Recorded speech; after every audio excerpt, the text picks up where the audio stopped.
lesiones que encontramos en los pacientes, tanto politraumatizados como por herida por arma cortopunzante o por arma de fuego, y sabemos que aproximadamente el 40% de los pacientes llegan por homicidio, el 16% por homicidio, y la morbimortalidad puede ir desde el 39%, casi hasta el 90% en los pacientes con herida por proyectil de arma de fuego. La lesión que más se ve son las lesiones de órganos que más ocupan espacio, como el intestino delgado, el hígado y en ocasiones el vaso. Antes de empezar, quisiera traer unas consideraciones anatómicas importantes, empezar a hablar acerca del área toracoabdominal, que no va a ser el objetivo de esta charla. Vamos a hablar solamente de la pared abdominal en toda su circunferencia, que lo vamos a ir retomando a medida que va pasando la charla. Sabemos entonces que el área toracoabdominal está incluida desde el cuarto quinto espacio intercostal a nivel de la línea intermamilar y sobre todo el borde costal. El área puede variar del cuarto a quinto espacio intercostal según la población, pero más o menos hablamos de esos dos referentes. Segundo, la pared abdominal anterior, que va desde el borde costal bilateral hasta el pubis y las espinas ilíacas anterosuperiores, delimitada lateral por las líneas axilares anteriores. Los flancos, delimitadas por la línea axilar anterior y la línea axilar posterior, y la región dorsal, que está delimitada por el borde de la escápula inferior, las espinas ilíacas posterosuperiores y el sacro. Cuando empezamos a hablar del trauma penetrante de abdomen, tenemos que conocer cuáles son los principales mecanismos de lesión. Este es el más bola que nos llega al servicio de urgencias, el paciente con herida penetrante delgado que le vemos toda la cavidad abdominal, ¿cierto? Digamos que esa es la de las más comunes que nos llegan. La segunda son las heridas por proyectil de arma de fuego, que tienen sus características de una bandeleta contusiva, el tatuaje y una herida que es destructiva en el tejido blando, ¿cierto?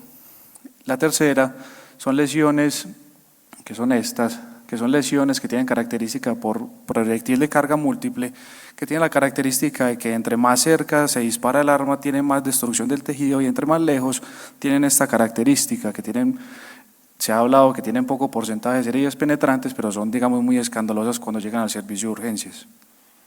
Tenemos los pacientes que llegan francamente viscerados. Esta es la imagen que no muchos pues, de pronto se han familiarizado, pero es el paciente francamente viscerado. Y los pacientes que llegan con heridas tangenciales, que esta, por ejemplo, es una herida por proyectil de arma de fuego. Normalmente hablamos de una herida tangencial cuando es menor de la entrada y la salida es de menos de 1 centímetro en los pacientes delgados, pero en los pacientes obesos puede ser un poco más la distancia, pero como vemos aquí tenemos un orificio de entrada y un orificio de salida, ¿cierto? Hay otro tipo de lesiones que encontramos que son principalmente en traumas cortocontundentes que tienen una característica similar a la que vemos en esta tercera, que son múltiples heridas pequeñas menores a 1 centímetro, que por lo general son, lo retomaremos un poquito más adelante, perdón. Esto posiblemente ya lo han venido hablando mis compañeros en el transcurso de la charla. Quiero hacer hincapié que la TLS en su 10ª edición trata de ser un poco más práctico en cuanto al abordaje de los pacientes con el ABCDE. En el paciente cuando ingresa, empezar que el paciente esté hablando, el paciente esté teniendo un patrón respiratorio adecuado, ya hacemos una valoración del del A y el B de manera efectiva y nos podemos centrar en el C, hacer un control hemostático de los pacientes. Tenemos que saber que en el abdomen no necesariamente vamos a encontrar una herida que esté sangrando activamente, pero tenemos signos vitales que nos pueden hablar de que un paciente hipotenso puede tener un sangrado intraabdominal y vamos a primar el estado hemodinámico en estos pacientes. Ya el D y el E ya será la valoración primaria complementaria, teniendo hincapié de que cuando hacemos una exposición del paciente tenemos que buscar heridas ocultas por trayectos de los proyectiles de arma de fuego o heridas en los genitales o heridas que se nos pueden pasar. Entonces es muy importante también resaltar el E y siempre colocarle una manta térmica o volver a colocarle ropa al paciente para evitar la hipotermia. Cuando nos encontramos o nos enfrentamos en los pacientes, nunca debemos olvidar una historia clínica completa en donde tengamos información clara acerca de antecedentes de los pacientes, el mecanismo de lesión, el tiempo que ha pasado de la lesión al ingreso a nuestro servicio de urgencias.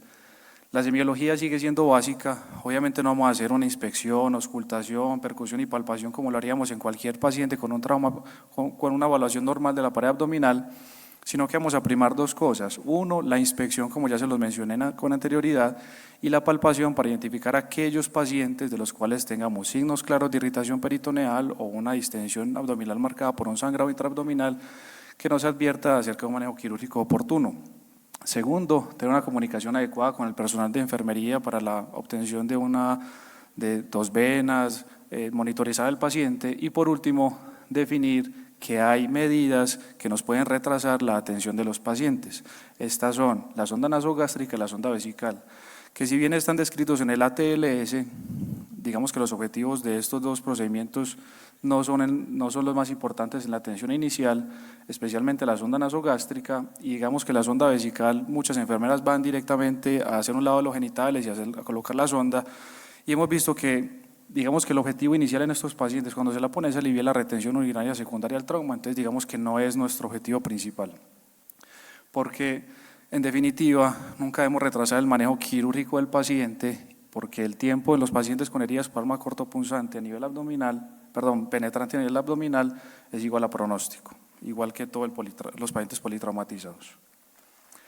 Entonces, ¿qué debemos hacer? Uno, definir el estado hemodinámico del paciente. Dos, si el paciente lo encontramos estable y no tiene indicación de la parotomía urgente, siempre explorar la herida quirúrgica. 3, realizar los estudios laboratorios correspondientes que nos pueda definir una conducta en los pacientes con estado de choque. 4, es un punto que iremos retomando más adelante en la charla, son la indicación y cuáles son los tipos de estudio imanológico que vamos a usar. 5, definir si el paciente es quirúrgico o no, y si no es quirúrgico, vamos a hacernos dos preguntas. Si no es quirúrgico, ¿cuánto tiempo lo vamos a observar? Y cómo podemos hacer un manejo mucho más activo o proactivo en el cuanto al manejo de estos pacientes. Encontramos el paciente, ya sea el primero que les mostré por ahí, arma cortopunzante, vamos a encontrar este paciente que tiene dos heridas, los tiene principalmente en el flanco, y lo que definimos es cómo lo vamos a explorar. Podemos tener dos tipos de pacientes. El primero, que tiene una herida por arma cortopunzante, grande, que sabemos que es penetrante sí o sí, pero simplemente queremos verificar que sí lo sea. Hacemos una infiltración con el anestésico que tengamos a la mano en cualquier servicio de urgencias, teniendo en cuenta la dosis tóxica según el peso y según el tipo de presentación de ya sea lidocaína con o sin epinefrina. Hacemos una incisión desde la piel, tejido celular subcutáneo y la fascia, y hacemos una exploración digital con guantes estériles, y lo que debemos encontrar es que atravesamos la fascia posterior y hacemos una valoración de la cavidad. No necesariamente hay que ir a buscar un intestino ni la víscera sólida, sino pasar la fascia posterior y el peritoneo parietal, sino que el peritoneo parietal cuando lo vamos a intentar tocar es muy difícil porque está roto, y digamos que lo que encontramos es atravesar la fascia posterior.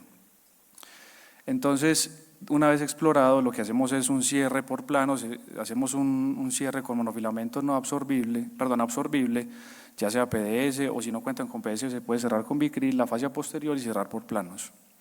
Hay dos tipos de pacientes que de pronto nos puede poner a patinar, y son los pacientes que tienen heridas múltiples menores a 1 centímetro, que siempre nos hace pensar, ¿tengo que explorar todas las heridas o miro cuál es la que es más grande y la exploro? Y los pacientes menores a 1 centímetro, con heridas menores a 1 centímetro, si las debo de ampliar y explorarla. Para el primer tipo de paciente se ha visto que la mayoría de pacientes que tienen heridas por arma corto contundente, que son las menores a 1 centímetro, tienen menor riesgo de presentar lesiones intraabdominales, y con la observación puede ser suficiente y no hay que buscar cuál es la herida más grande para ampliarla y explorarla. Mientras que las lesiones menores a 1 centímetro, en teoría deberíamos de explorarlas y definir si es penetrante o no, aunque también una corriente que habla de que si las son heridas muy pequeñas y el paciente no tiene ningún signo de dolor abdominal ni signos indirectos que nos pueden hablar de que es una herida penetrante, podemos hacer una observación también tranquila con el paciente. Este es el otro tipo de pacientes que nos puede llegar, que son un paciente que llega con un epiploseleo o con una evisceración franca. Es claro que no todos los médicos que salen a ejercer tienen la capacidad de coger un epiplón, ligarlo y resecarlo e introducirlo nuevamente, pero digamos que es el deber ser con el epiplón, ¿cierto? Cuando llega el epiplón, lo que debemos hacer es ligarlo con seda o con lo que tenga en el servicio de urgencias, lo introducimos y cerramos nuevamente la fascia. Lo que vemos en esta foto es una asa casi que recién eviscerada porque está rosadita, no está dematizada, está sana. Y digamos que si tenemos la oportunidad de pronto el entrenamiento o somos más avesados, podemos introducirla nuevamente ampliando un poquito la incisión. Pero si definitivamente no estamos en esa capacidad y queremos ser lo más cautos con el paciente, podemos colocar una compresa húmeda y hacer una remisión temprana y rápida del paciente. De estos dos pacientes tenemos que saber y estar preparados que casi más de la mitad de los pacientes van a terminar en una laparotomía. Después, nosotros hicimos la valoración del paciente, definimos que lo suturamos, estamos tranquilos, pero siempre nos preguntamos, ¿será que hay alguna manera de que seamos más proactivos en cuanto al enfoque y el manejo del paciente con trauma penetrante? Entonces surgen los estudios imagenológicos. Voy a hablar de esos estudios porque en definitiva lo sigue mencionando el ATLS en su 10ª edición. Y entonces empezamos, radiografía de abdomen. Ellos dicen la única utilidad que usted le vería sería hacerlo de pie, ver si hay o no neumoperitoneo, si hay neumoretroperitoneo, si hay neumotórax, si tiene una herida en tórax, pero a fines prácticos ninguno de los, pues me incluyo, tengo la sensibilidad para definir si tiene un paciente o no neumorretroperitoneo, y si el paciente tiene un neumoperitoneo con unos rayos X de abdomen yo puedo definir si el paciente es o no quirúrgico. Entonces digamos que la primera diagnóstica no es la más utilizada y no es la primera imagen en los pacientes con herida con arma penetrante abdominal. El segundo es el FAST. El FAST es demasiado útil en el paciente politraumatizado inestable, pero no en el paciente con herida penetrante inestable. No es exactamente lo mismo, porque el paciente con herida penetrante inestable es quirúrgico. Pero se han interrogado si el FAST nos puede ayudar para hacer una valoración temprana de los pacientes y definir la cirugía. ¿Qué es lo que pasa? En el FAST vamos a ver líquido libre intraabdominal en el trauma penetrante, y eso no quiere decir que el paciente sea quirúrgico. Ese es un estudio que salió en el 2003 que se llama Not So Fast, que lo que nos habla es que la sensibilidad y la especificidad de este estudio no es la mejor para definir un manejo quirúrgico en los pacientes con trauma penetrante. Entonces es el segundo estudio que descartamos. Tercero, el lavado peritoneal diagnóstico lo siguen mencionando, pero ya cada vez el párrafo en el ATLS es más pequeño, porque digamos que antes se usaba mucho para definir la cirugía de los pacientes, pero en el paciente con trauma penetrante tiene demasiados falsos positivos y los llevaba a laparotomías innecesarias. Si bien se sigue escribiendo, no es tampoco un estudio que deberíamos de usar en los pacientes con trauma penetrante de abdomen. Y llegamos al recurso que tenemos en el segundo nivel de atención en adelante, que es la tomografía de abdomen. Las guías de la WSS en el 2022 del trauma de abdomen empieza a hablar de que, listo, sigue siendo controversial, si usted la hace no está mal. Lo que hablan es que los pacientes con heridas en flanco y las heridas posteriores se pueden beneficiar de esto, porque el examen físico en estos pacientes puede ser difícil, porque cuando hacemos una exploración digital de las heridas en lumbares y en flancos puede ser mucho más difícil identificar heridas penetrantes y se nos pueden pasar lesiones vasculares retroperitoneales a nivel de la aorta o de la cava que pueden haberse identificado de manera temprana e impactarían la morbimortalidad del paciente. Entonces empezamos a hablar de que en la pared abdominal anterior siguen diciendo, no es lo ideal porque con el examen físico es suficiente, las lesiones en flancos se podría considerar, y después empieza a aparecer la pregunta, ¿y los pacientes con proyectil de arma de fuego, será que entonces le hacemos tomografía o los llevamos inmediatamente a cirugía? Me referencié en dos estudios, o traigo la referencia de dos estudios que tienen característica retrospectiva, que si bien son, digamos que tienen bajo peso epidemiológico, el objetivo era definir a los pacientes que son llevados con herida penetrante estables a tomografía de abdomen, tienen una implicación en cuanto al desenlace de los pacientes y nos puede mejorar el desenlace en la atención del paciente. Entonces el primero es un estudio del 2023. En 2023 fue un estudio que se realizó en Sudáfrica, en Johannesburgo. Es un estudio retrospectivo que se realizó entre el año 2017 y 2019. En total fueron 437 pacientes en donde predominó la herida por arma cortopunzante. En estos pacientes querían determinar tres cosas. Uno, si la eficacia de la tomografía con contraste venoso era era buena para detectar las heridas intraabdominales que condicionaban el manejo quirúrgico de los pacientes. 2, definir la sensibilidad y especificidad del estudio. Y 3, determinar las heridas más comunes que se encuentran en la tomografía. Ellos parten del hecho de que las guías de la WSS en 2022 dicen que usar triple contraste oral, rectal y venoso es más útil que hacerlo con contraste, en comparación con solo contraste venoso, y ellos hablan de que hacer un triple contraste puede retrasar la atención de los pacientes. Y el segundo estudio es un estudio que referencia a la guía, es un estudio también retrospectivo que se lleva a cabo por 10 años en Estados Unidos y tuvieron en cuenta 274 pacientes con una edad promedio de 27 años, y la mayoría de pacientes fueron heridas por proyectil de arma de fuego. El resumen de estos dos artículos es: la TAC con contraste venoso tiene una sensibilidad entre el 88 al 98% para detectar heridas intraabdominales y tiene una especificidad entre el 44 al 72%. Tiene un valor predictivo positivo del 57% y un valor predictivo negativo del 92%. O sea que usted hace una tomografía del paciente, usted no le encuentra nada, digamos que se puede quedar un poquito más tranquilo. Pero miren el valor predictivo positivo, que no es, digamos, lo mejor que uno encontraría en una ayuda diagnóstica, ¿cierto?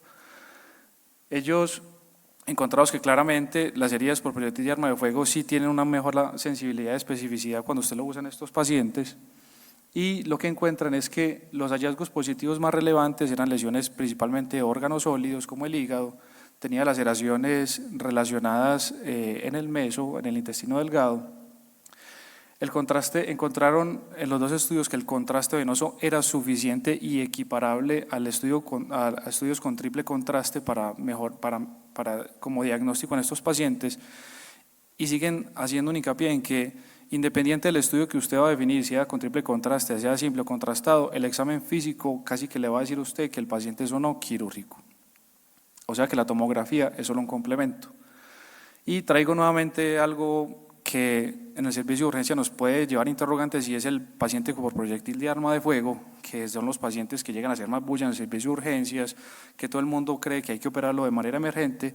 Sin embargo, empezamos a cambiar el concepto, y este es un estudio que se realizó acá en la Universidad de Antioquia en el año 2018, y ellos claramente saben, sí, tenemos una mortalidad del 90% de los pacientes con heridas por proyectil de arma de fuego, pero digamos que también se ha visto en la literatura que hasta el 30% de las heridas anteriores y el 67% de las heridas posteriores pueden salir simplemente con manejo no quirúrgico y ser suficiente con la observación. Pero obviamente con un proyectil de arma de fuego no nos quedamos del todo tranquilos para hacer una valoración de los pacientes. A todos los pacientes se les hizo TAC con triple contraste, y ellos tenían la ventaja que se hizo en San Vicente, que tienen el tomógrafo, el quirófano y el servicio de urgencias todo completamente alineado. Entonces el promedio no pasaba más de 1 hora en hacer este estudio imagenológico. Ellos tuvieron 62 pacientes a los cuales se les hizo tomografía, en donde 14 se realizó cirugía, 12 pacientes fueron con la laparotomía terapéutica, 2 no fue terapéutica, y en los 48 pacientes que no se realizó cirugía, 46 pacientes que no fue manejo quirúrgico, 43 se dio de alta sin complicaciones, y en 3 pacientes que requirieron laparotomía, en los 48 pacientes que no indicó cirugía, en 2 necesitó en la observación laparotomía terapéutica, y en los de que no se hizo manejo operatorio y no se indicó cirugía con la tomografía, 3 se hicieron laparotomía por criterio del cirujano y no fue laparotomía terapéutica. Estos son, digamos, la mayoría de lesiones que se obtuvieron. Fueron lesiones de colon, fueron lesiones de hígado, de vaso, digamos que tuvieron múltiples heridas severas a nivel de la cavidad abdominal, que fueron los que se encontraron tanto en relación con la tomografía, con los hallazgos quirúrgicos, y concluyen entonces que en definitiva sigue primando el criterio quirúrgico cuando hacemos la valoración de los pacientes. Si el paciente se encuentra inestable, irritado, eviscerado, que tiene salida de líquido intestinal o que tenga un abdomen no evaluado por tomografía, podemos hacer como primera posibilidad la laparotomía. Los hallazgos tomográficos más relevantes que ellos encuentran es que el líquido libre, la extravasación del medio de contraste, el engrosamiento focal del intestino mayor a 5 milímetros, la extravasación vascular o atenuación mesentérica o signos de hematoma son los signos más importantes como para empezar a pensar si el paciente en la observación va a ser quirúrgico o no. La sensibilidad que ellos encontraron en el estudio fue del 85% y una especificidad del 95%, y ellos claramente definen: la tomografía es segura para los pacientes con proyectil de arma de fuego siempre y cuando sean estables, y tener obviamente un sistema tanto imagenológico como quirúrgico integrado.